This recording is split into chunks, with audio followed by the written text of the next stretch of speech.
if your emails for the past 6 days were at 60%, and then all of a sudden your next three emails are at 10%, you have a Mm. deliverability problem. No, like question about it. Hey, e-commerce friends. Today we have a very special guest in the show. Her name is Israa. Israa is currently based out of Maryland.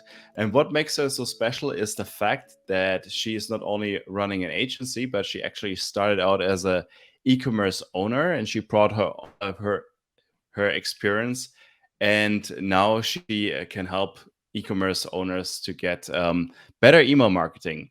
Israa, welcome to the show. Thank you for having me, Marco. I'm glad to be here. That's amazing. As I already mentioned, you have started out as being an e-commerce owner yourself.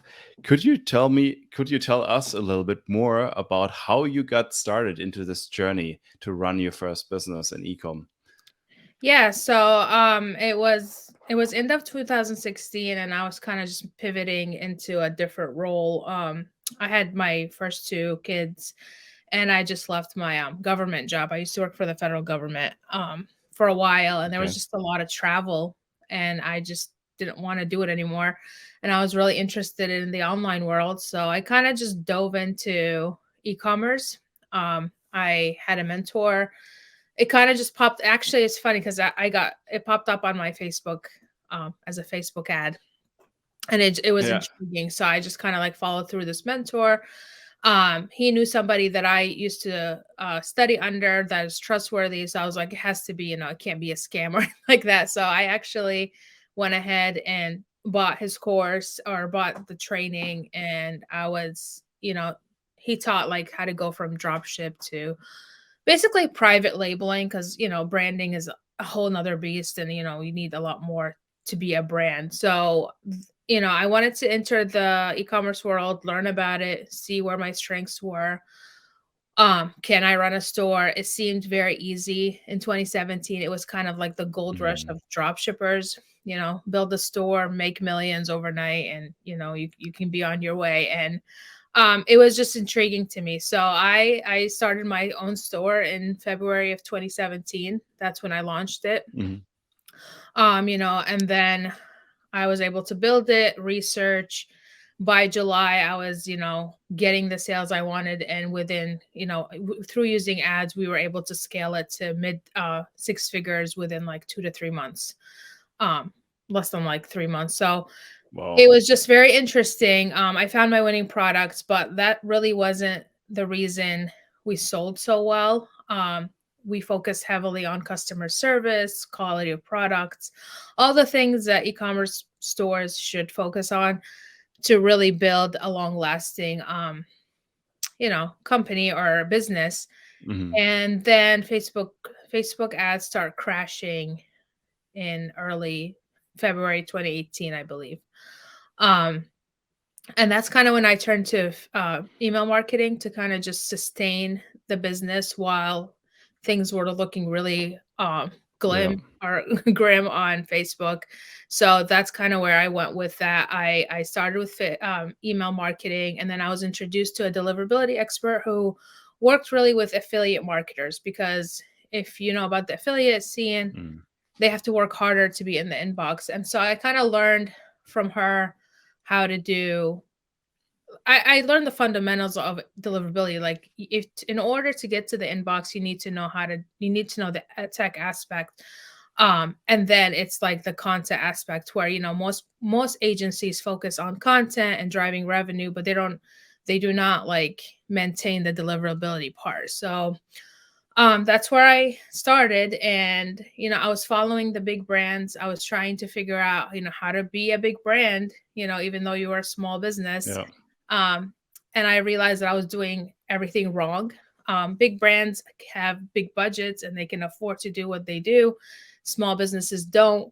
You need to focus on a completely different types of approach to your email marketing as a small business to communicate with your audience and drive the revenue than the big brands do. So I kind of just started using my store in mid 2018 to really just Cool. experiment with email marketing. And I kind of just learned a lot by the time, quarter 4 hit, and by the time November hit, I was able to do 100K months with my store, just driving the regular traffic from Google ads and Mhm. Facebook ads, and then email marketing came in and did about around the 25% mark of bringing back that revenue that was lost. So yeah, and I started getting referrals, and everybody wanted, hey, can you do our emails? Can you do our Mhm. emails for Mhm. small businesses? And I kind of just pivoted into that, and my store, I merged it with another store. We kind of gave them our list, our good selling products, and they kind of just took it on and merged it with theirs. And I went full time into email marketing in Mhm.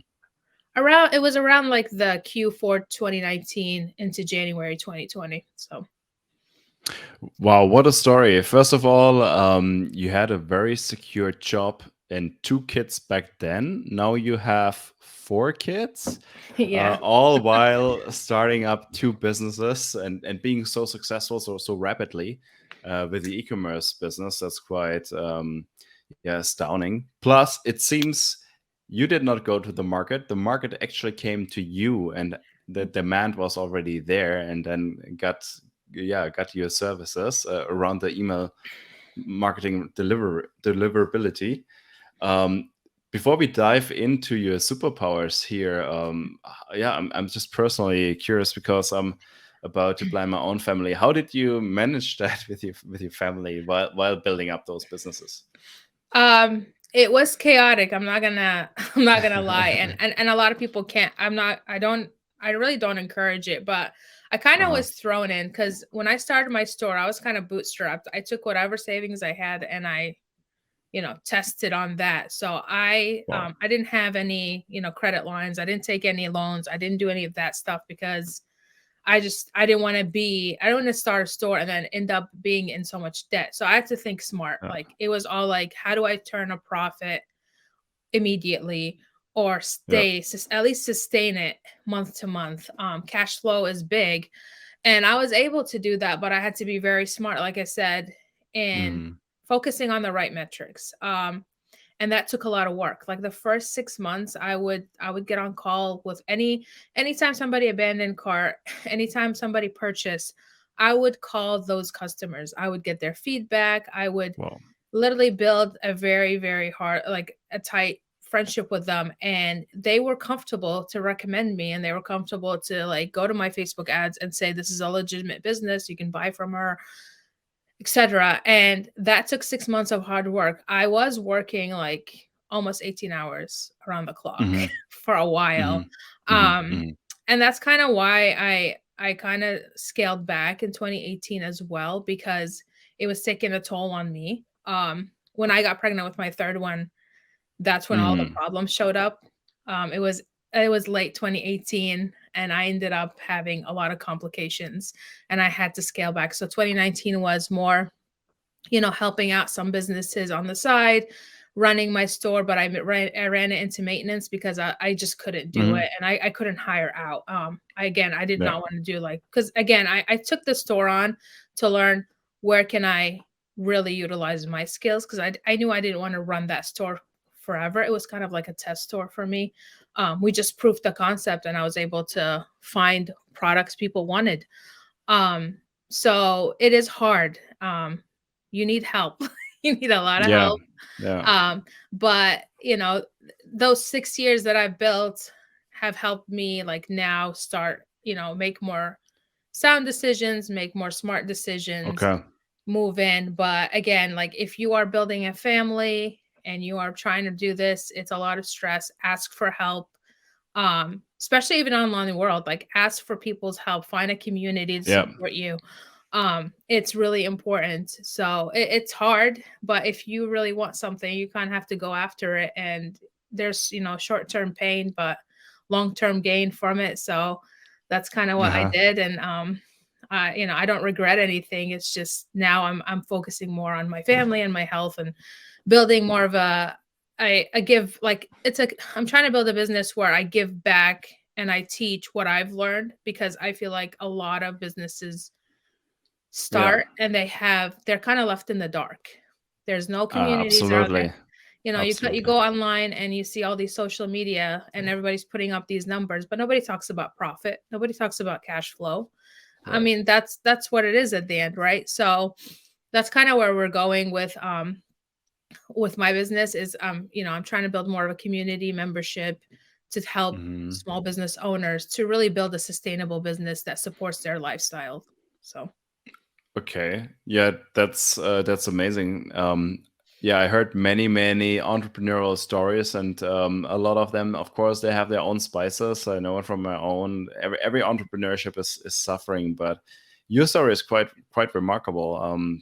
Yeah, great to hear that you're now in a position to offer yeah. such a value to the community. And I will ask you later a few more detailed questions about your resources, because I'm very aligned when it comes to mentorship and business coaches. I actually work with two coaches. One is more on a strategic part of the business. Another one is now an operations coach that I hired. So a high believer, and it's just painful, and it's alone when you do it by yourself.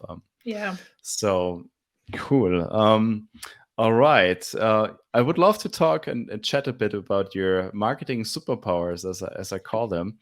And one of the aspects here that sticks a bit out, yeah, compared with other providers in the email marketing space, is your focus around deliverability. Yeah, when it comes to email marketing, why does it matter so much? Can you give a little bit more context, please? Yeah, so deliverability basically means your ability to land in your subscribers and customers inbox, whether it's promotional tab. Promo tab is not spam. Just put that out there because everybody's like, now there's Mhm. businesses out there trying to promote that as spam, and you got to be in the inbox to really make an impact with your email marketing. And it's simply not true at all. So deliverability means your email leaves your ESP, which is like your email service providers such as MailChimp and Klaviyo. It leaves that ESP from there when you hit send, and then it goes out to the different ISPs, the inbox service providers, or MSP, mail service providers like Gmail, Yahoo, um, Outlook, AOL. And once they get there, they're going to go through a couple of filters. You have to be able to pass those filters to land in the inbox. And so, what Mhm. deliverability is us working on the original content of your email to make sure it is clean and it gets through as quickly as possible. And you will build that trust with like the ISPs, the Gmails and the Yahoos of the world. Um, you build that trust and you land in the inbox 99% of the time. I mean, you don't have Mm. control at the end. However, you do have a greater chance when you take control of your deliverability practices. So I always say, there's best email practices, which, Mhm. ESPs recommend, and there's deliverability practices. Best email practices are suggestions. Deliverability practices are not. They're that you have to do them. They are a requirement for you to actually, be in the inbox. So I focus on deliverability because at scale, people forget that the quality of their lists go down. um Mhm. you know the spam goes up, all the stuff affects you. You have to be more strategic, and I focus heavily on it, especially with scaling. I work a lot with like businesses that are on scaling stages, so they're going Mhm. from like 6 to 7, 7 to 8, 8 to 8 mid figures, 9. um because Mhm. their lists are growing so fast. We need to ensure that your deliverability stays clean. You're on a good IP reputation. You have a good IP reputation. You're on a good IP pool. All of that, so that when you scale, you are not breaking your system. That will, Absolutely. and again, like when you're in that stage of scaling, one day of being in spam can affect your revenue. Oh. So it is a very important aspect, not focused on. I do see a lot more ESPs now taking control and bringing it into like their system and having it on their platforms for businesses to use. However, people are not taught how do you tell when you're in spam? Are you really in Mhm. spam, or are you just not using your segments correctly, and you're not sending the right emails to the right people? It's all of that. Like when somebody comes to me and they say I'm in spam, I can look at their platform right away and tell them right away, no, you're not in spam, or yes, you are. Let's Okay. strip down your email and figure out what is causing you to go there. So it's very important, because if you're not landing in the inbox, you're not making that revenue. Yeah. You're losing about 20 to 30% of your Wow. monthly revenue. That's super significant. And yeah, when you just talk about it, I imagine how sneaky it is because as the normal e-commerce owner, or even for me when I run my agency, and then yeah, how do you figure that out? Suddenly your revenue might be dropping, and then you can probably not really easily pinpoint it if you don't have this experience. Right. I want to ask you here, like, what are the best practices to have a high deliverability, and what are the red flags that you can kind of see that the deliverability is now going down, that there's some issues? Yeah, so the first thing we focus on is authenticating your emails, your domain. So we ask you to set up your SPFs, your DKIM, which are your domain key and your signature, which allows like Gmail and Yahoo to know that the email is coming from you, from your domain. And it's Hmm. trusted source. DMARC is an added layer. It's not a DNS record you take from your ESP. You actually have to generate it. We use like MX Toolbox to generate it and put that in our DNS records. It's an added layer to say this is really us. Like basically, it's like a double layer of protection for you, so that nobody can Hmm. spoof, even if they like try to do any shady email practices on there. So it's kind of a double layer for you. And then so once you set those up, the, authenticating your domain and putting those records in helps greatly, and a lot of people don't do it. The other reason you want to do that is because it sets up your dedicated domain, and then you start building your own reputation with the Gmail on like Yahoo and stuff. So like when an email gets sent out and you're authenticated and you're sending from a dedicated domain, Hmm. Gmail is receiving the email from you. So it's like at marco.com or at wonderads.com, right? Or Hmm. sorry, www.wonderads.com. So Hmm. it shows that it's you, it's your domain that's sending out the email on behalf of whatever ESP. If you don't set up your dedicated email, what you are doing is you're building your ESP, which is like most people use Klaviyo in the e-commerce world. You're Yeah. basically building Klaviyo's domain reputation instead of yours.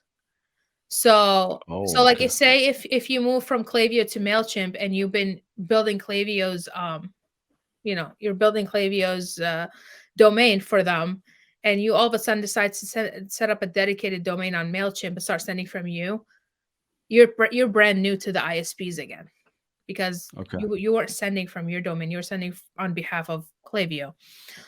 So setting up your dedicated domain, warming up your IP and your domain with the ISPs, and making sure that people, they know, the ISPs know that it's you, that the emails are coming from, helps you build a long-term reputation for you, and it solidifies it.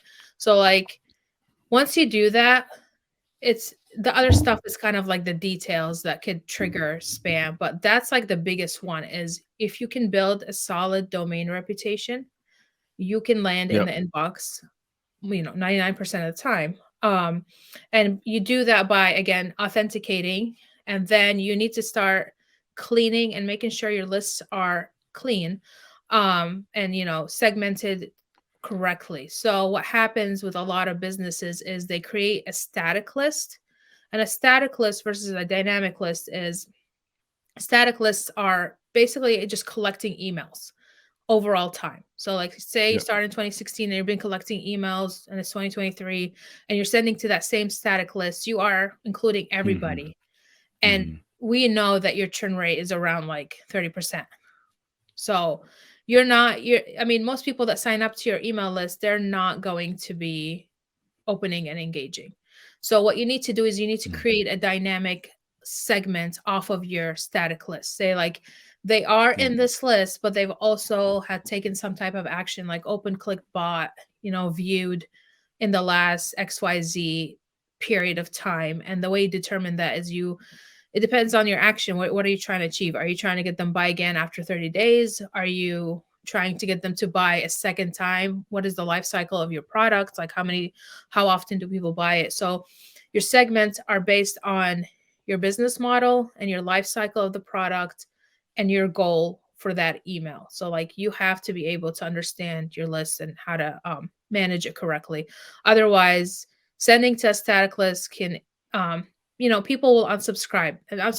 unsubscribes are great for you because then they clean the Yeah. list for you. However, you have a lot of people who are like dead weight.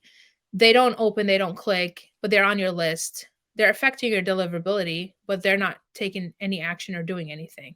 So that drives your Mm. open rates down, drives your click rates down. Gmail looks at engagement and they're saying, hey, these people used to get 3% click rates, now they're getting 0.5, and it's because your list grew but you didn't remove the right people off, so your Mhm. numbers vary. So they look at that and they base that your reputation based on your engagement there. So cleaning your list is second, and then targeting them with content that they are interested in. You have to Yeah. be able to engage your audience. um, those are the big ones. And then within your email, you need to make sure you have clean URLs. Your destination should be clear, nothing shady, nothing, out there. Make sure that you're not like not giving like your URL to somebody else's list. Like don't let other people send on your behalf, even if it's like a giveaway or something. Make sure you control your own list and your own content for yourself, basically. Your content inside the emails. People say there's spam words. There really isn't a spam word. Mm. ISPs look at your overall content, and that's how they Okay. determine if you can use free. Everybody says, "Oh, don't use free. Stay away from." I use free all the time. I use it probably several times a week. Um, Free is not a spam word. There are no spam words. It's a holistic approach to your Well. email, understanding your content, understanding how your customers are interacting with it. That's very important. Another thing to look at is you should have a reply to email that's from at yourdomain.com instead of like a private email. That could be it flags spam quickly because most spoofers and spammers use, a Gmail or Yahoo or some type of, Mhm, address for mhm. from. Yeah. Yeah. So those are like the basics. There's other ones that it gets a little bit technical, like if you hit like a block list, how do you get off a block list? I mean, we can go into detail with that, but most e-commerce don't get to that point unless you have really bad practices. And ESP is because you are sending on their platforms, they have deliverability um like markers for you. So like if you reach a certain point where you're doing pretty badly, they're going to contact you before it gets too bad. And if they don't Mhm. like the way you're sending or doing stuff on their platform, they're going to just kick you off. So Yeah.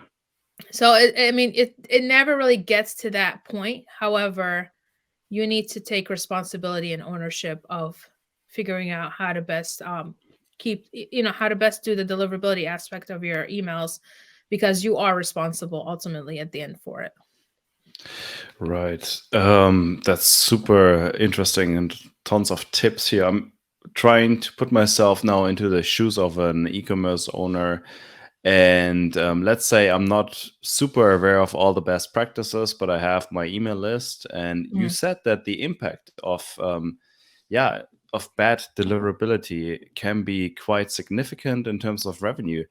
What can I do as an e-commerce owner to catch that? Because I'm not sure how the dynamic is working out. Let's say, yeah, the deliverability goes down and down, and can you immediately catch that, or is that a slow process, or does it happen yeah. rapidly that you say, oh, now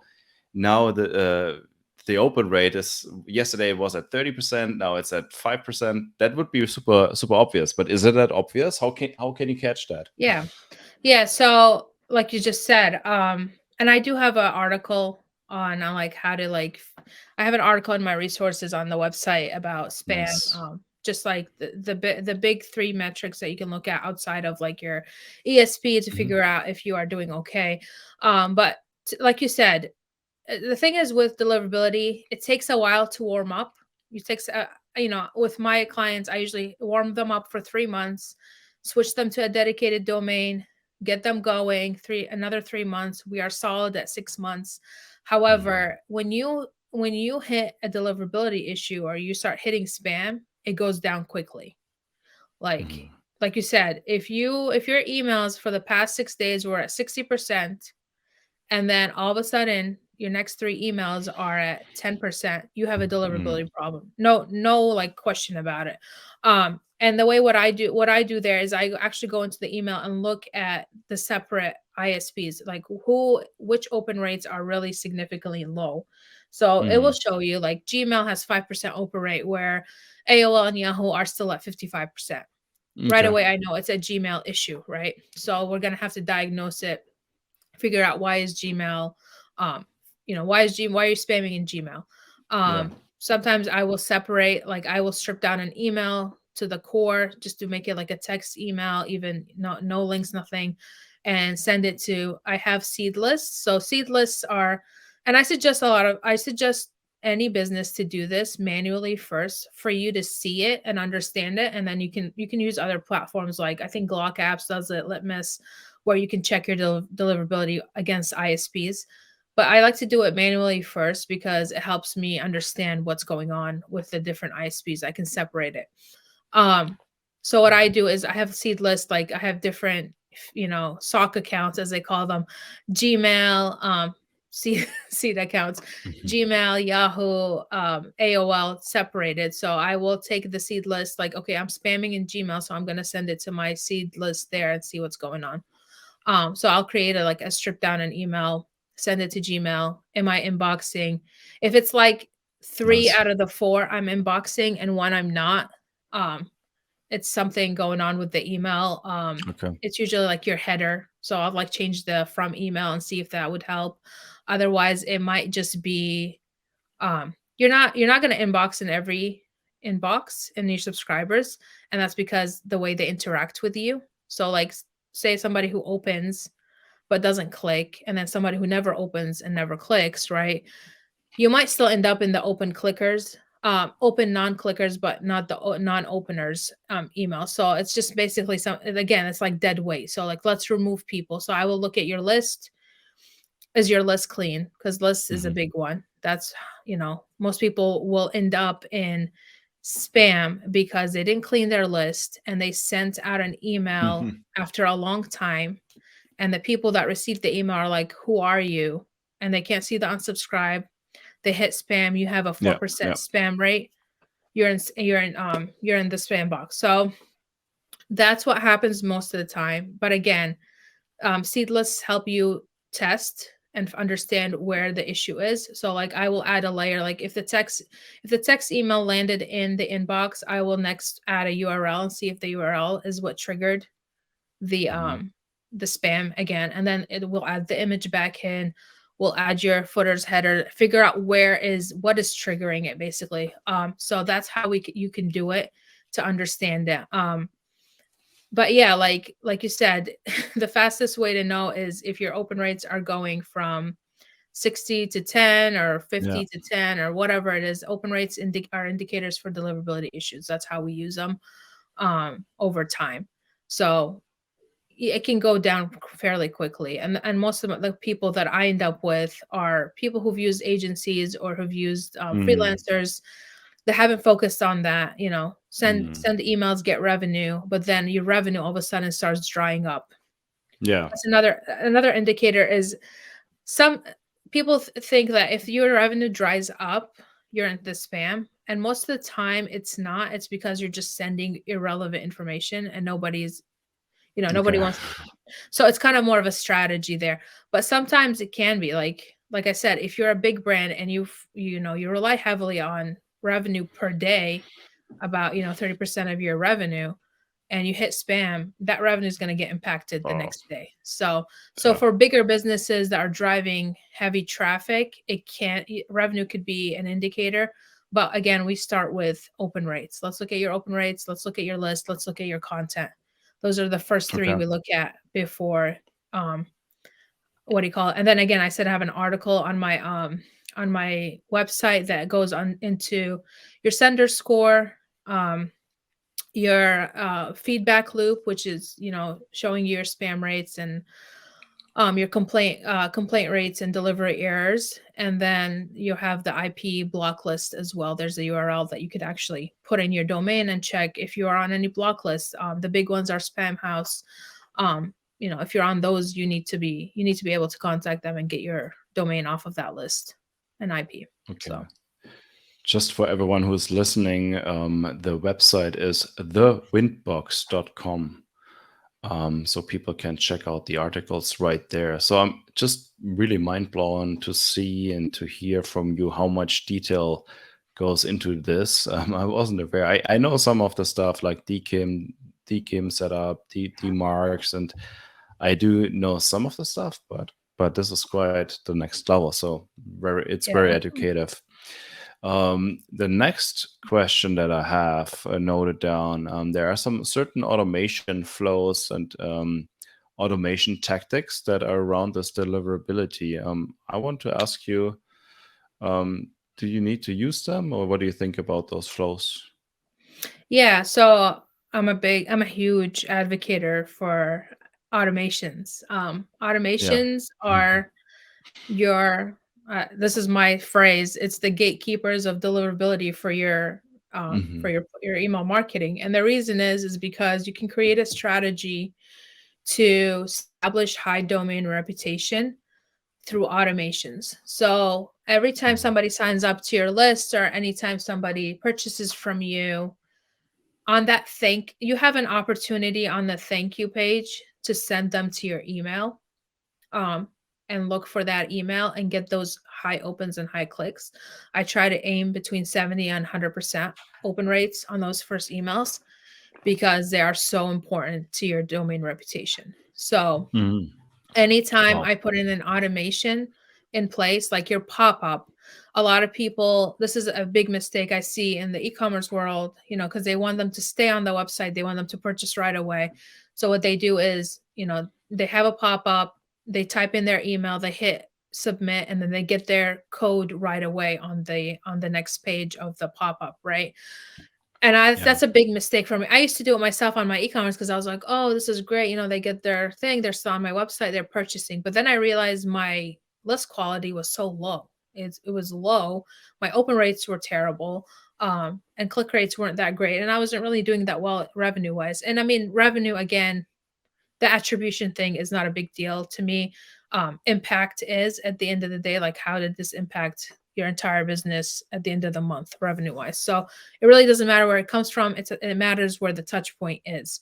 So the reason it's a mistake is because anybody can put in any email and click submit and get a code, right?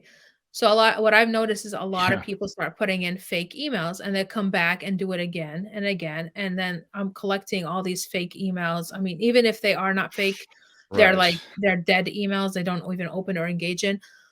I do not recommend, and I do not give any codes on the website. You want your code, you want your offer, go to the email, find it. And that gives you the opportunity, because they have to go look for something, right? So they're going to open that email. It gives you the opportunity to ask them to put you on the safe sender list, or to drag your email from a promo tab to inbox if that bothers you. All of that. So like, you have that first email is a big opportunity for you to highly engage with your audience. And when Gmail sees that there's 100% of people receiving this and clicking on it, that means you are a legitimate business. That means you're a legitimate sender. We're going to keep you in the inbox.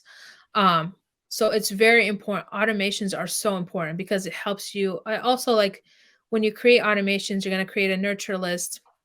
As people go through your emails through the automations, you're going to know who's opened every single email instead of just one email at the beginning, right?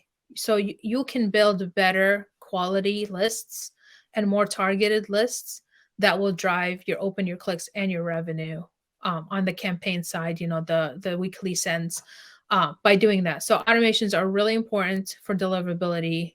You should not skip them. I start there with if I go into any client and I see they don't have automations, I tell I'm not sending you any campaigns. We're gonna start this first because they're gonna bring Okay. you revenue. They're gonna bring you revenue anyway, and they make you revenue like while you sleep. So why not? Yeah. Why do you Yeah. not have it? So we start there, and then we build on the campaigns because again, automations first. Your weekly sends are like the maintenance phase of your email marketing strategy over time. Like the salesperson who is out there 24 hours in 7 days, and an automated Yes. salesperson, basically. And when it comes to those automations, do you categorize them? Yeah, so we have the money makers, of course. Those are set up quickly and fast because, they make Mm. the money. You have your welcome series. So the welcome series, a lot of people just think pop up on your website. It's not just that. You can have a lot of variations of a welcome series. So if you have a social following on TikTok or Instagram, or if you drive organic traffic from Twitter or LinkedIn, you can have signups there too. And I always recommend Okay. anywhere that you're driving any type of organic, even YouTube. Yeah. One of my clients could not run ads due to the nature of their product. We used YouTube to drive Okay. their lists, and they went from doing like 2 million in revenue a year to 15 million in email revenue because of that pop up that drove back people into their automation, and we that's where we converted them. Wow.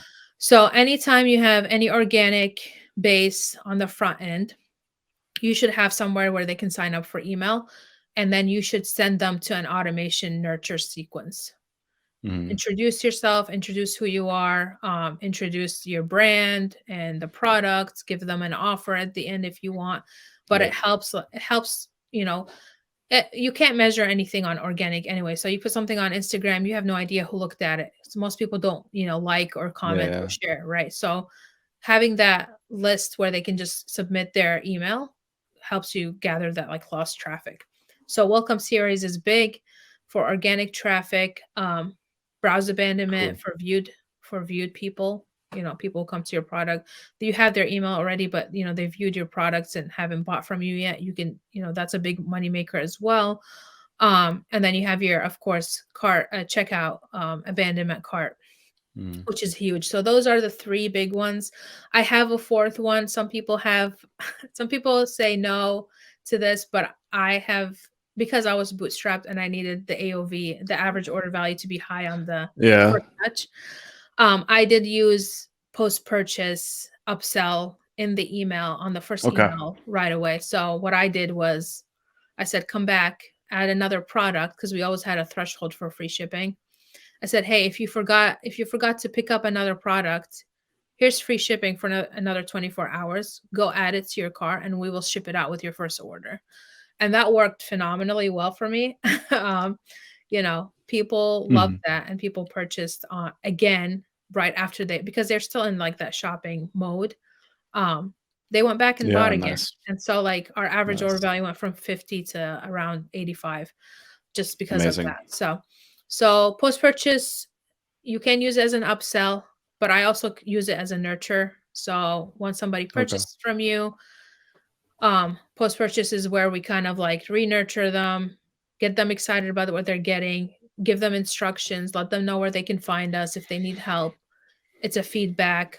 Win back, the same thing. Win back is if somebody hasn't bought from you in a while. Mhm.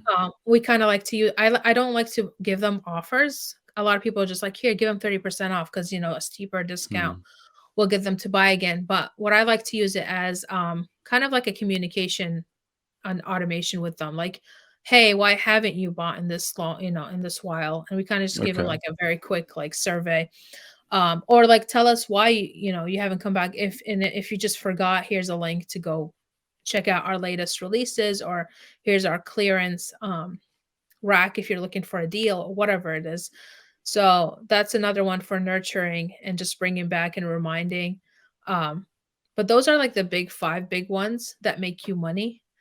There's a Right. lot more. So there's like notification, order notification. You can set up delivery. Delivery notification is really great because You can tell them that their product arrived, and then like a couple days later, you can offer them, like cross sell them on something because they've already tried your product. So that one's great too.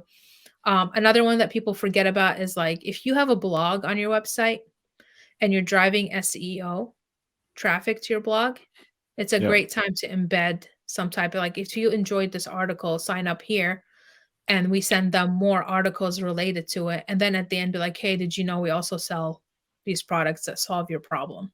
Because most of the time it's like a problem solution.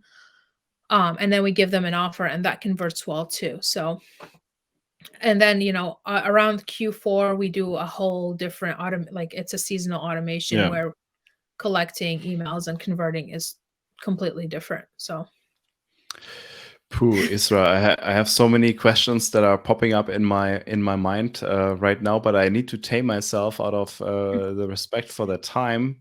We are quite coming, almost to an end. But one question that I still want to ask you is something interesting that you mentioned is some brands, they're not able to drive to get leads.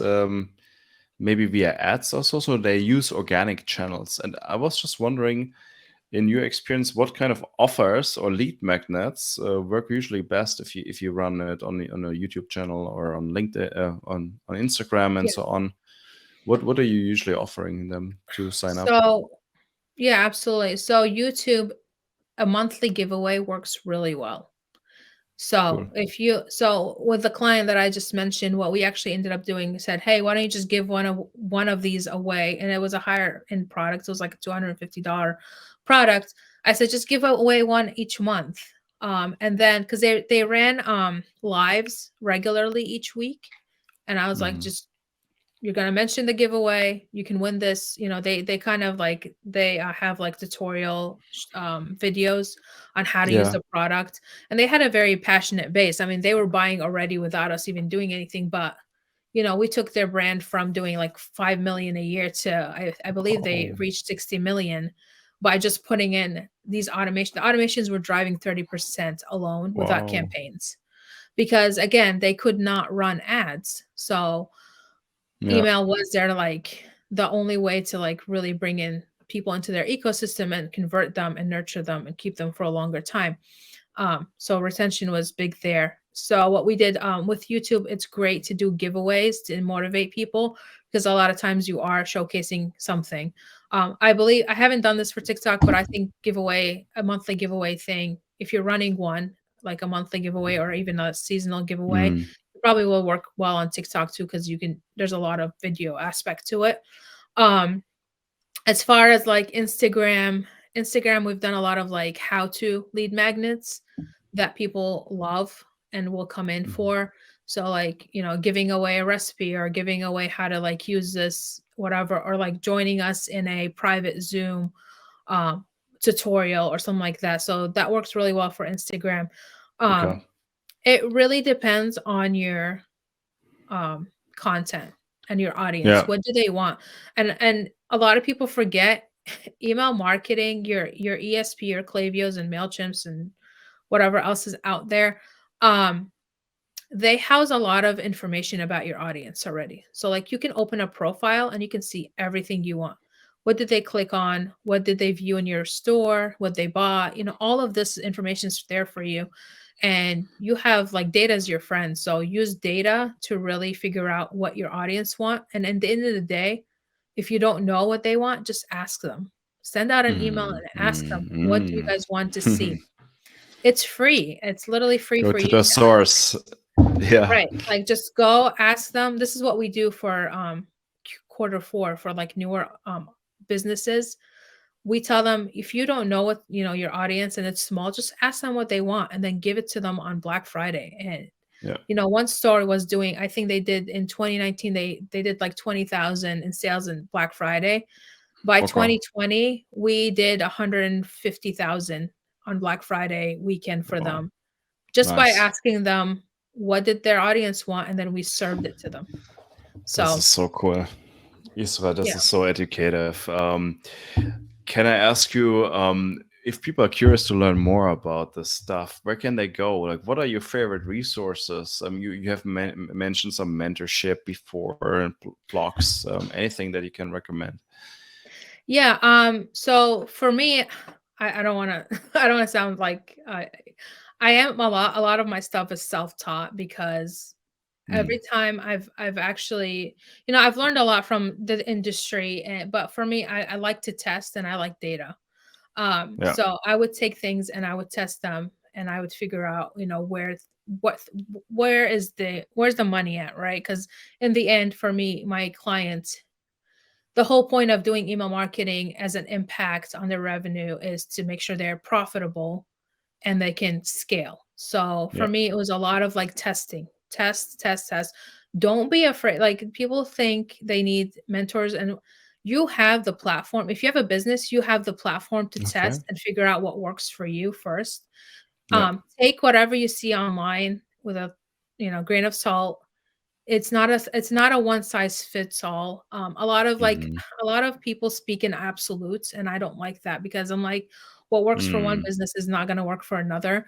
So mm, make sure you understand your business. Make sure you understand that if you are looking for so copywriting is big for me. I focus heavily on it. If you're looking for the AI thing is going on right now, but I love, like, hmm, using Hemingway app, just to, like, dumb down the not dumb down, but, like, come down to a more conversational level of writing. A lot of people, like, mm, write very formal, um, and I mean, I honestly, I would love to give you resources, but what I'm gonna actually mhm, be launching is, if you follow me on Instagram, um, at the underscore winbox, I'm actually gonna be launching a, form on there. It's gonna be like ask me anything kind of form. You can submit your question, and I will be doing, basically videos, tutorial for you, just for anybody who wants more information on something that they can't get online. Finally, your email service providers have a lot of wealth of knowledge there. They don't display it, so make sure you're googling based on your ESP and how you can utilize some of their functions to really like utilize your email marketing to bring in that revenue. Um, Other than that, I I can't think of. I'm yeah, sorry, I don't have anybody on top of my mind, but that's my okay. biggest thing is I'm part of the Email Geeks, Yeah, channel, and I love that channel because I'm diving into more into the tech aspect and the deliverability because, again, there's a lack of awareness on that part, and I really want my audience and I want all business owners because I know what it feels like to be struggling, to really yeah, understand and be aware of how to hire smarter in their businesses. That's really yep, important to me because if you are handing over your email marketing to an agency, to a freelancer, you should have the knowledge to know if they are doing a good job or they're, yeah. wasting them. You're not, the service is not fit for your So business. important. So, Yeah. So important. A lot of people just get their responsibility out of their hands and they're not making sure that things are getting dialed in. Yeah, Isra, solid advice. At the end of the day, marketing is a big experiment from the beginning to the end, yes. and looking at the data, doing the tweaks. Sorry, it all makes sense. I just yeah have embedded in the video your how people can reach you. It's Twitter Yeah. and on Instagram, right? Is there anything Mhm. else or any other source? Your website is thewindbox.com.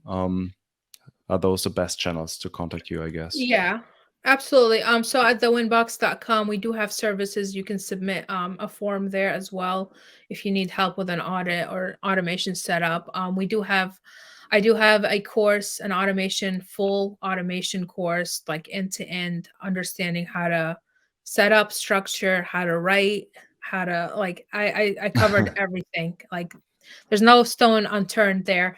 That is it's in the works and it should be available by June to take if Mhm. you are in if you're a new business or a scaling business or somebody who wants to optimize their automations. That should be there. It's going to come with an attachment of a membership as well that we will help you make sure that you set it up within a timely manner and actually utilize the course because I believe nobody should just buy a course and do lesson 1 and 2 and forget about it, right? So it's going to be a Implementing. full support system for small businesses, because I do believe that if you are in it, and I know the struggle, I know the, sleepless nights and all of that. So working smarter for your business it's what it's all about. And I'm hoping that course will help a lot of businesses, get started and get moving. So Isra, this conversation was really mind-boggling. I really appreciate you sharing all your superpowers today in this show. Thank you very much. Yeah. thank you for having me. I'm happy to be here and share this knowledge with your audience as well. So Awesome. Thank you. thank you.